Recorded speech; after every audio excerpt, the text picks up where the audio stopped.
Hello friends. स्वागत है आपका हमारे यूट्यूब चैनल आर के हिंदी कहानियों में। आज की कहानी है लाइफ कोच।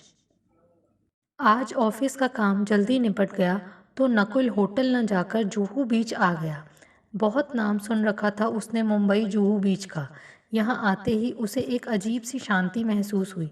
लोगों की भीड़ भाड़ से दूर वह एक तरफ जाकर बैठ गया और आती जाती लहरों को देखने लगा। कितना सुकून, कितनी शांति मिल रही थी उसे बता नहीं सकता था। सबसे बड़ी बात यह है कि यहाँ उसे कोई रोकने टोकने वाला नहीं था और ना ही कोई सिर पर सवार रहने वाला। यहाँ तो बस वह था और उसकी तन्हाई। उसका मन कर रहा था यहाँ कुछ दिन और ठहर जाए या पूरी उम्र यहीं गुजार दे तो भी कोई हर्ज नहीं है। अच्छा ही है ना, कम से कम ऐसे इंसान से तो छुटकारा मिल जाएगा जो हरदम उसके पीछे पड़ा रहता है। लेकिन यह संभव कहाँ था। खैर, एक गहरी सांस लेते हुए नकुल आते जाते लोगों को भेलपूरी, पानी पूरी, सैंडविच का मज़ा लेते देखने लगा। अच्छा लग रहा था उसे। वहीं उधर एक जोड़ा दीन दुनिया से बेखबर अपनी ही मस्त नारियल पानी का मज़ा ले रहा था।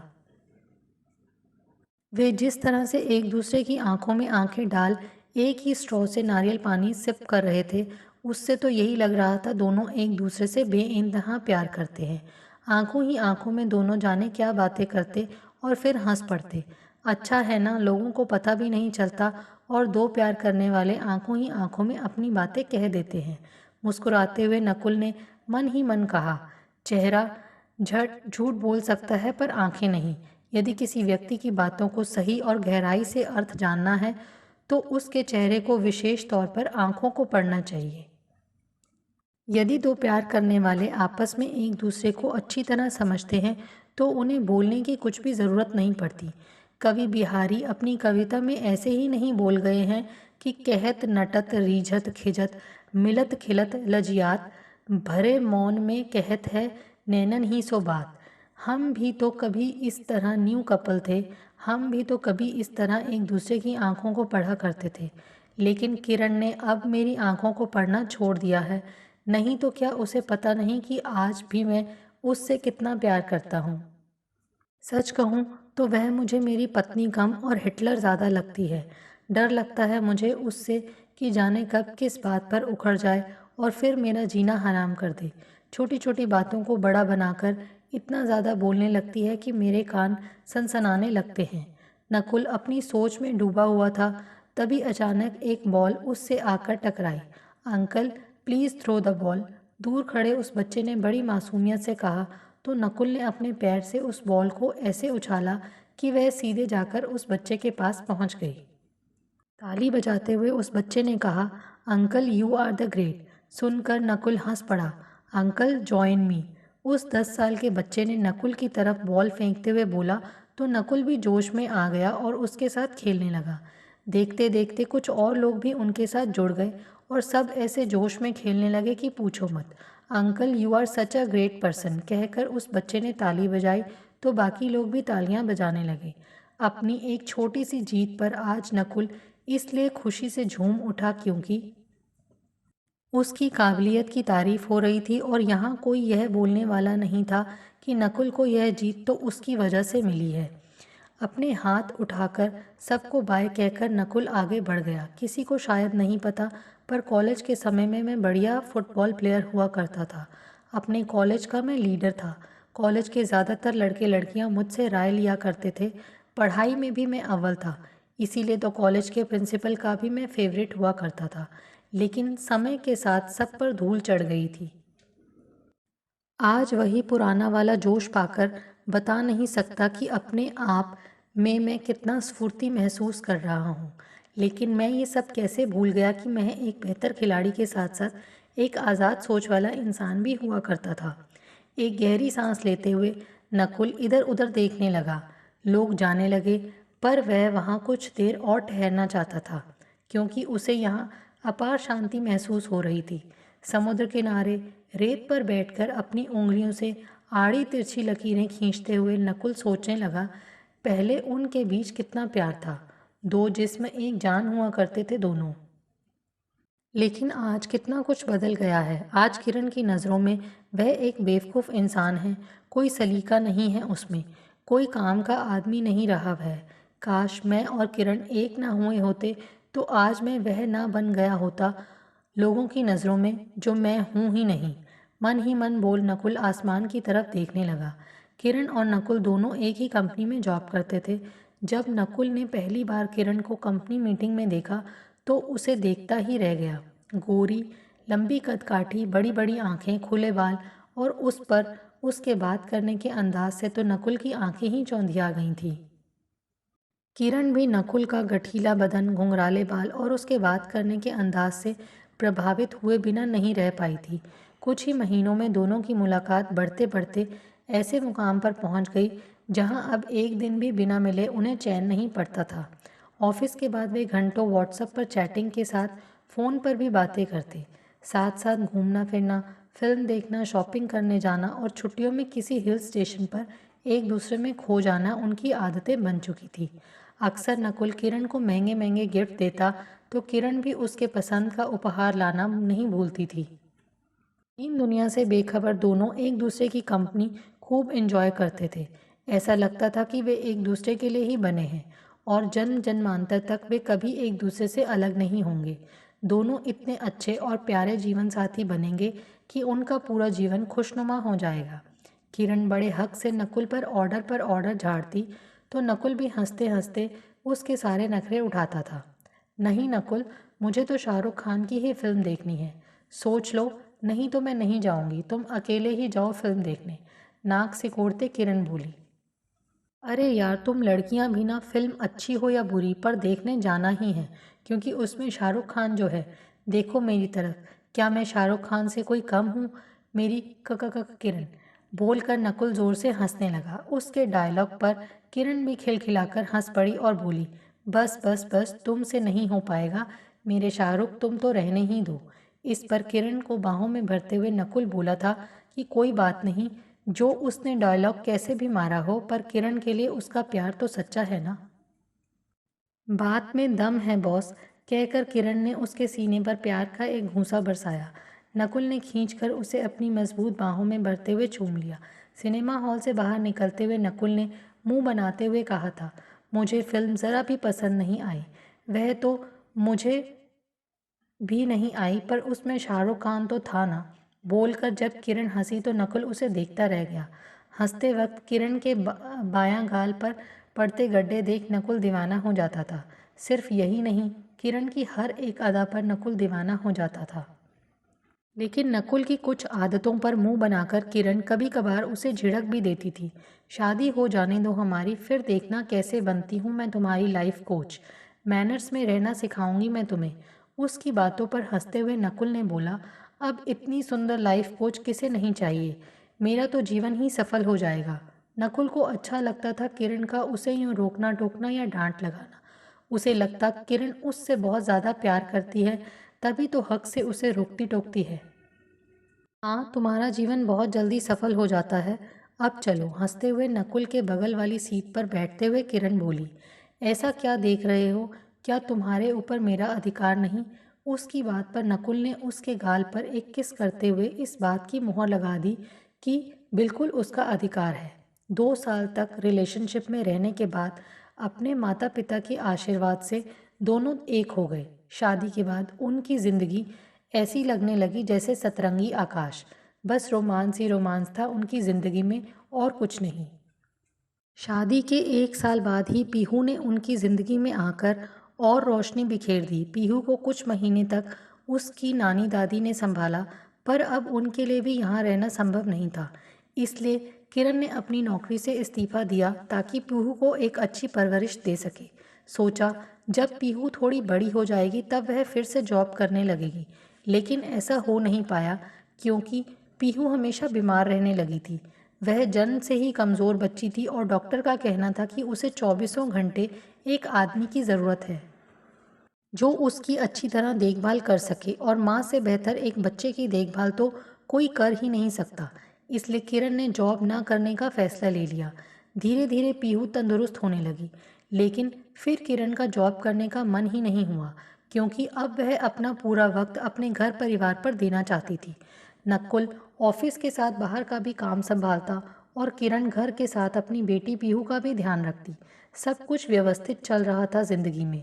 वैसे तो किरण की शुरू से ही आदत थी हर बात पर टोका टाकी करने की, जिसे नकुल बुरा भी नहीं मानता था। लेकिन पीहू के जन्म के बाद से ये सब कुछ ज़्यादा ही होने लगा था। किरण का दूसरा ही रूप नकुल के सामने आने लगा था। बात बात पर वह उसे झड़प देती, लोगों के सामने ही उसे अपमानित करने लगती। उसके लाए सामान में मीन मेख निकालती और गुस्सा तेज होता तो सामान उठाकर फेंकने लगती थी। इस पर भी नकुल उसकी बातों को का बुरा नहीं मानता था। सोचता जब शांत होगी तब खुद ब खुद अपनी गलती का एहसास हो जाएगा। लेकिन नकुल गलत था, क्योंकि किरण को कभी अपनी गलती का एहसास हुआ ही नहीं। उसे तो यही लगता वह सही है और बाकी सब गलत। दिन ब दिन किरण का व्यवहार अपने पति और बेटी के प्रति सख्त होता जा रहा था। किसी न किसी बात को लेकर वह घर में हंगामा खड़ा कर देती और फिर बिना गलती के ही नकुल को सॉरी बोलना पड़ता, ताकि घर में शांति बनी रहे। नकुल को घर में चप्पलें पहनकर चलना बिल्कुल भी पसंद नहीं था, लेकिन उसे पहननी पड़ती थी क्योंकि किरण ऐसा चाहती थी। खाना खाने के समय मुंह से आवाज़ ना करना, ऑफिस से आते ही अपने जूते कपड़े सही जगह रखना, लोगों के सामने उतना ही बोलना जितना किरण आंखों से इशारा करे, घर में दोस्त रिश्तेदारों को बुलाने से पहले किरण की अनुमति लेना, ये सारे रूल्स उसने बना रखे थे जिन्हें नकुल को फॉलो करना ही पड़ता था। किरण सफाई के मामले में कुछ ज़्यादा ही सनकी थी। कोई गंदे पैर बिस्तर पर नहीं चढ़ सकता था। अगर कभी किसी ने ऐसी गलती कर दी तो समझ लो उसकी खैर नहीं। ऑफिस से आते हुए जब नकुल किरण को किचन में काम करते देखता तो रोमांटिक होते हुए उसे पीछे से पकड़ लेता। तब किरण कैसे उसे धकेल देती और कहती, उफ दूर हटो, पहले बाथरूम से फ्रेश होकर आओ, तब तक मैं खाना लगाती हूँ। उसके ऐसे व्यवहार से नकुल के रोमांटिक मूड की ऐसी की तैसी हो जाती थी। फिर उसका मन ही नहीं करता किरण के करीब जाने का। कभी बाथरूम में भीगे तौलिए को लेकर, तो कभी अपना सामान सही जगह ना रखने को लेकर, तो कभी बाजार से सामान लाने को लेकर किरण उसे सुनाती ही रहती थी। यहाँ तक कि नकुल के बढ़ते वजन पर उसे एतराज़ होने लगा था। नकुल को हाई बीपी की शिकायत थी, इसलिए किरण अपने हिसाब से उसके लिए डाइट फूड तैयार करती थी, कम तेल मसाले वाला। नकुल को ग्रीन टी पीना ज़रा भी पसंद नहीं था, लेकिन उसे पीनी पड़ती थी क्योंकि किरण ऐसा चाहती थी। हर दूसरे तीसरे दिन नॉनवेज खाने वाले नकुल की उस पर भी पाबंदी लगा दी गई। अब उबला मटन, चिकन और अंडे कैसे कोई खा सकता है भला। इसलिए नकुल ने नॉनवेज खाना ही छोड़ दिया। वह सब कुछ इसलिए कर रहा था ताकि किरण खुश रहे, लेकिन फिर भी किरण को उसे कोई ना कोई शिकायत लगी ही रहती थी। बिंदास किस्म का इंसान था नकुल। किरण के ऐसे व्यवहार से वह दुखी रहने लगा था। किरण के तानाशाह व्यवहार के कारण जब नकुल को अपना घर ही जेल लगने लगता तो वह कहीं बाहर निकल जाता। खीज उत्पन्न होती यह सोचकर कि वह किरण के हाथों की कठपुतली बनकर रह गया। सिर्फ वही नहीं बल्कि 11 साल की पीहू भी हमेशा अपनी माँ से डरी सहमी रहती थी। वह कितनी देर टीवी या मोबाइल देख सकती है, वह अपने दोस्तों के साथ खेल सकती है या नहीं, कौन कौन उसके दोस्त बनने लायक हैं, ये सब किरण ही तय करती थी। अगर कभी पीहू से कोई गलती हो जाती तो किरण उसे सज़ा देती। उसका मानना था कि ऐसे में बच्चे दोबारा गलती नहीं करेंगे। गलती करने पर बच्चों को सज़ा देना ज़रूरी है, वरना वे बिगड़ जाएंगे। एकदम कड़े अनुशासन में किरण उसे रखती थी। लेकिन किरण को यह नहीं पता कि उसके ऐसे व्यवहार से मासूम पीहू के दिलो दिमाग पर क्या असर पड़ रहा है। रिसर्च भी यही कहती है कि बच्चों पर ज़्यादा सख्ती से उनके मस्तिष्क की संरचना बदल जाती है। हरदम खिलखिलाने वाली पीहू इसीलिए तो बहुत गुमसुम सी रहने लगी थी। नकुल देखो, मैंने तुम्हारे कपड़े दवाइयाँ वगैरह अटैची में रख दिए हैं। ऑफिस के कामों से मुंबई जाते समय किरण उसे एक छोटे बच्चे की तरह समझा रही थी और नकुल ठीक है कहता जा रहा था। कुछ समझ भी रहे हो या यूं ही ठीक है कहते जा रहे हो। फिर वहाँ से फ़ोन कर दसों बार पूछोगे कि कौन सी चीज़ कहाँ रखी है। किरण झिड़कते हुए बोली थी। हाँ किरण, मैं सब समझ गया हूँ कि तुमने कौन सी चीज़ कहाँ रखी है, नहीं भूलूंगा। लेकिन एक बात कहूँ किरण, कम से कम मेरे दोस्तों के सामने ऐसा तो मत जाहिर किया करो कि तुम्हारे बिना मेरा काम नहीं चलता, मुझे कुछ नहीं आता। मैं तुम्हारे ही भरोसे हूँ, अच्छा नहीं लगता है ना? ओह, कल की बात का बुरा मान गए? किरण ने अपनी आंखें नचाईं। तो क्या हो गया, बोल दिया तो? अटैची की चेन लगाते हुए किरण बोली। वैसे क्या गलत बोल दिया मैंने? तुम्हें एक कपड़ा तो ठीक से खरीदना तक नहीं आता और चले थे शॉपिंग करने। देखा है मैंने, कुछ भी उठाकर ले आते हो और फिर पैसे की बर्बादी होती है। अच्छा चलो छोड़ो वे सब। मुंबई पहुंचते ही फ़ोन करना मत भूलना, और सुनो, ध्यान रखना अपना, क्योंकि वहाँ मैं नहीं होंगी तुम्हारे साथ, समझे? और सुनो, बाहर का कुछ भी खाने पीने मत लगना। देख रहे हो ना बीमारी फैली हुई है। और सुनो। अच्छा भाई, हो गया, अब जाने दो। खींचते हुए नकुल बोला। उसे लग रहा था जितनी जल्दी हो सके घर से निकल जाए, नहीं तो किरण बार बार उसे समझाती रहेगी और फिर वह सब भूल जाएगा। नकुल के घर से निकलते निकलते भी किरण ने दो चार और नसीहतें और दे डाली थी, जिनसे वह अंदर से तिलमिला उठा था, पर कुछ बोल नहीं पाया और बाय कहकर घर से निकल गया। नकुल की चुप्पी का ही नतीजा था कि किरण इतना सिर चढ़कर बोलने लगी थी। उसे लगता एक वही है जो घर में सबसे बुद्धिमान इंसान है, एक वही है जिसे दुनियादारी की सारी समझ है। नकुल तो बेवकूफ़ है, कुछ नहीं आता उसे। वह ना आई होती तो उसकी ज़िंदगी में तो न जाने उसका क्या हुआ होता। जैसे विचार उसके मन में पलते रहते थे, लेकिन उसे नहीं पता कि नकुल उसके जीवन में वह कुछ साल पहले आई थी। उससे पहले वह खुद की देखभाल करता था, और आज जो वह इतने बड़े पोस्ट पर है, किरण की वजह से नहीं है, बल्कि खुद की काबिलियत के बल पर है। लोग जो उसके कामों की तारीफ करते हैं, वह किरण की वजह से नहीं, बल्कि ये सब उसकी मेहनत के कारण है, जो लोग उसका लोहा मानते हैं। वरना कई ऐसे लोग हैं ऑफिस में जो मुंबई आना चाह रहे थे, मगर बॉस ने इस काम के लिए नकुल को चुना, क्योंकि वह है जो इतनी बड़ी मीटिंग हैंडल कर सकता था। नकुल अभी एयरपोर्ट से बाहर निकला ही था कि उसका फ़ोन घनघना उठा। देखा तो किरण का फ़ोन था। हाँ बोलो। एक हाथ से अपना बैग पकड़े और दूसरे हाथ से वह टैक्सी को इशारा कर ही रहा था कि फ़ोन उसके हाथ से गिरते गिरते बचा। रुको, मैं तुम्हें कॉल बैक करता हूँ, कहकर नकुल ने फ़ोन काट दिया और टैक्सी को आवाज़ देने लगा। रास्ते में कई बार उसके बॉस का फ़ोन आया, तो उनसे काम और होने वाली मीटिंग के बारे में डिस्कस करते हुए नकुल को याद ही नहीं रहा कि उसे किरण का फ़ोन भी करना था। होटल पहुंचकर जब उसने अपना फ़ोन चेक किया तो किरण के कई मिस्ड कॉल थे। अरे यार, किरण को फ़ोन करना तो भूल ही गया। सोचकर ही नकुल का डर के मारे खून सूख गया कि कैसे वह किरण को फ़ोन करना भूल गया और अब उसकी खैर नहीं। दरअसल मीटिंग के दौरान उसने अपना फ़ोन साइलेंट मोड पर रख दिया था, जिसके कारण उसे पता ही नहीं चला। खैर, हड़बड़ाकर अभी वह उसे फ़ोन मिला ही रहा था कि उसके बॉस का फ़ोन आ गया, यह पूछने के लिए कि मीटिंग कैसी रही। उनसे बातें कर अभी वह किरण को फ़ोन लगा ही रहा था कि फिर से उसका फ़ोन आ गया तो बोला, किरण, मैं अभी तुम्हें ही फ़ोन लगा रहा था। वह क्या है कि नकुल ने सफाई देनी चाहिए, पर मगर वह फ़ोन पर ही चीखने लगी, पता था मुझे तुम यही करोगे। वहाँ जाते ही बेपरवाह हो जाओगे, भुलक्कड़ कहीं के। कब से फ़ोन लगा रही हूँ, पर फ़ोन बिज़ी ही आ रहा था। किससे बात कर रहे थे इतनी देर तक कि तुम्हें मुझे फ़ोन करना भी याद नहीं रहा? बोलो, बोलते क्यों नहीं? वह फ़ोन पर ही इतना चीखने लगी कि नकुल का माथा झंझना उठा।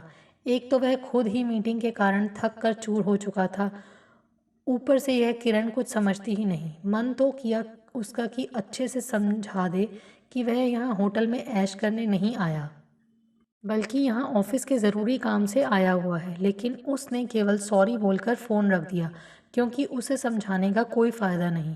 किरण के मुंह से कड़वी बातें सुनना नकुल के लिए कोई नई बात नहीं थी, बल्कि वह तो अब इसका आदी हो चुका था। रात में कितनी देर तक नकुल को नींद नहीं आई।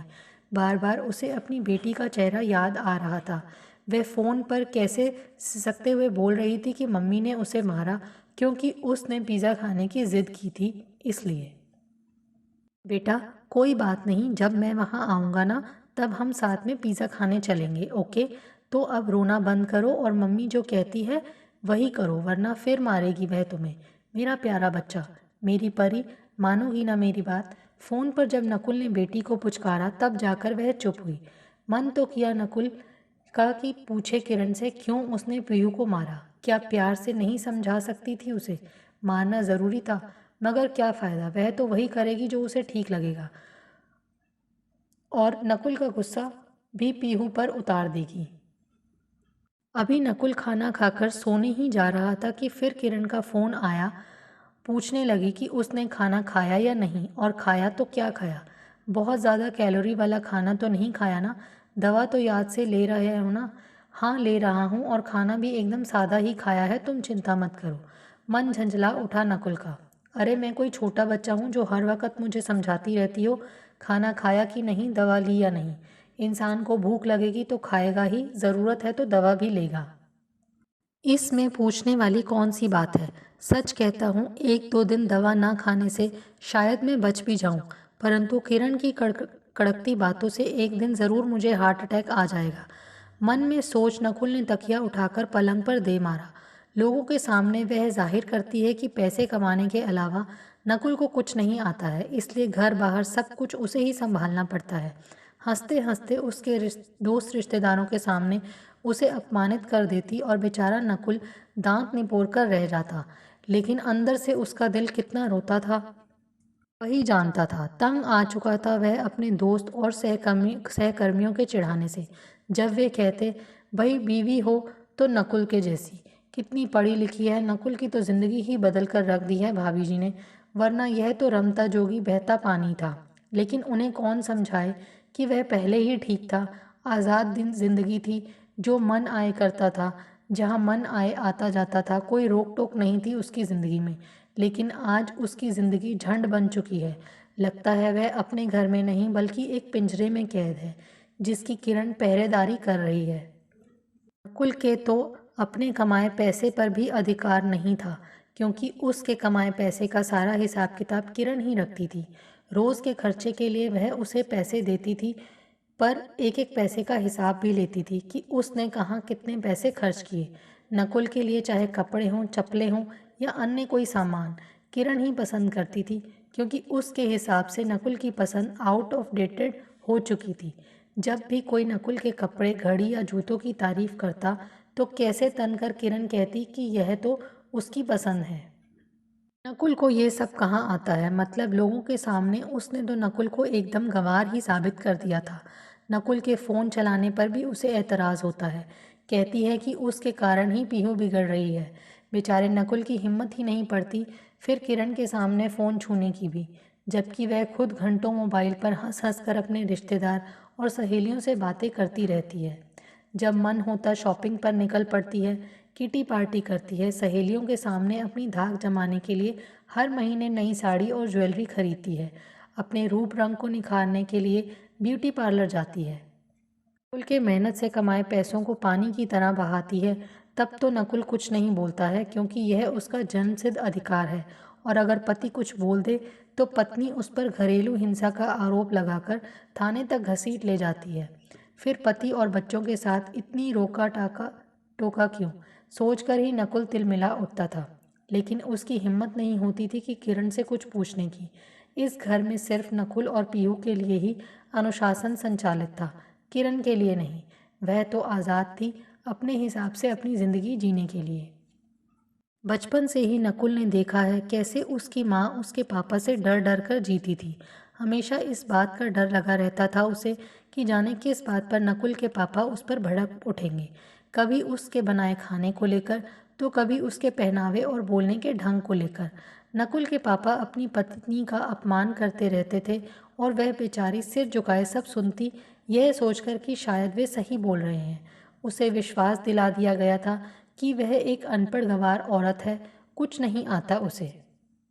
अपने पापा के कड़े व्यवहार के कारण ही नकुल 10वीं कक्षा के बाद बाहर पढ़ने निकल गया था, लेकिन उसे नहीं पता था कि एक दिन उसकी ज़िंदगी भी उसकी माँ जैसी बन जाएगी। तभी वह कहता अपनी माँ से कि वह चुप क्यों रहती है, बोलती क्यों कुछ नहीं, विरोध क्यों नहीं करती उनकी बातों का। लेकिन आज उसे समझ में आ रहा है कि घर की शांति भंग ना हो, इसलिए एक इंसान चुप लगा जाता है, लेकिन कैसे दूसरा इंसान उसकी चुप्पी का फ़ायदा उठा जाता है वह भी अच्छे से देख रहा था। नकुल की चुप्पी का ही नतीजा कि आज उसका परिवार उससे दूर हो गया। पिछले साल रक्षाबंधन पर कैसे किरण ने नकुल की बहन सिमी को यह बोलकर अपने घर आने से रोक दिया था कि नकुल ही वहां चला जाएगा, उसे परेशान होने की ज़रूरत नहीं है। जाते वक्त नकुल को 500 रुपये पकड़ाते हुए कहा था कि बहुत है, इनसे ज़्यादा क्या दोगे। एक ही बहन है उसकी और भाई इतने बड़े कंपनी में काम करता है, तो क्या यही दे सकता है वह अपनी इकलौती बहन को। बहुत दुख हुआ था उसे, लेकिन नकुल की माँ सब समझती थी, तभी तो अपनी तरफ से सिमी को उपहार देकर बात संभाल ली। मगर कब तक, एक ना एक दिन तो सबको पता चल ही जाता ना। किरण के ऐसे डोमिनेटिंग व्यवहार के कारण ही नकुल के परिवार के लोगों ने उसके घर आना बंद कर दिया। नकुल को उसके घर में सब जोरू का गुलाम बुलाते हैं। उन्हें लगता है नकुल अपनी पत्नी से डरता है, जबकि वह उसकी इज्जत करता है। मगर क्या किरण यह बात समझेगी कभी। उसे तो सिर्फ लोगों को बेइज्जती करना आता है। नकुल को जब भी मन होता अपने परिवार से मिलने का, वहाँ खुद चला जाता, क्योंकि किरण को अपने घर में वे लोग पसंद नहीं थे। अपने ही घर में नकुल इतना पराया हो गया है कि उसे यह भी फैसला लेने का हक नहीं कि उसके घर में कौन आ सकता है कौन नहीं, जबकि उसके मायके वाले जब मन हुआ तब आ धमकते हैं। किरण कैसे उनके स्वागत में पानी की तरह पैसे बहाती है, क्या ये देखकर नकुल को गुस्सा नहीं आता है। वह खून का घूंट पीकर रह जाता है। हमेशा जताती है कि अगर वह नकुल की ज़िंदगी में ना आई होती तो आज वह इस मुकाम पर ना होता। इसमें भी सारा श्रेय खुद लेकर वह नकुल को ज़ीरो साबित कर देती है। अपने दोस्तों और परिवार वालों के सामने नकुल का आत्मसम्मान, उसका आत्मविश्वास सब टूटने लगा था। जिस तरह से किरण उसे झिड़कती, उसे सच में लगता कि वह कुछ काम का नहीं है।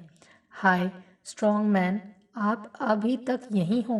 पीछे से किसी का स्पर्श पाकर जब नकुल मुड़ा तो वही बच्चा अपनी माँ का हाथ थामे खड़ा मुस्कुरा रहा था। मैं और स्ट्रॉन्ग, नकुल ने मन ही मन कहा कि वैसे गलती भी मेरी है।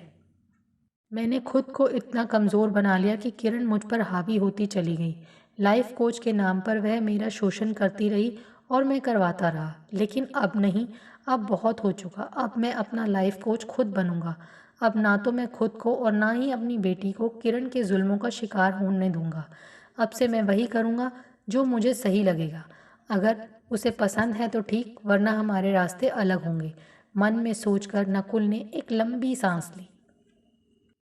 आपको हमारी ये कहानी कैसी लगी, प्लीज़ कमेंट करके ज़रूर बताइए। अगर आप इस चैनल पर नए हैं तो इसे सब्सक्राइब करें और शेयर करें। Thank you.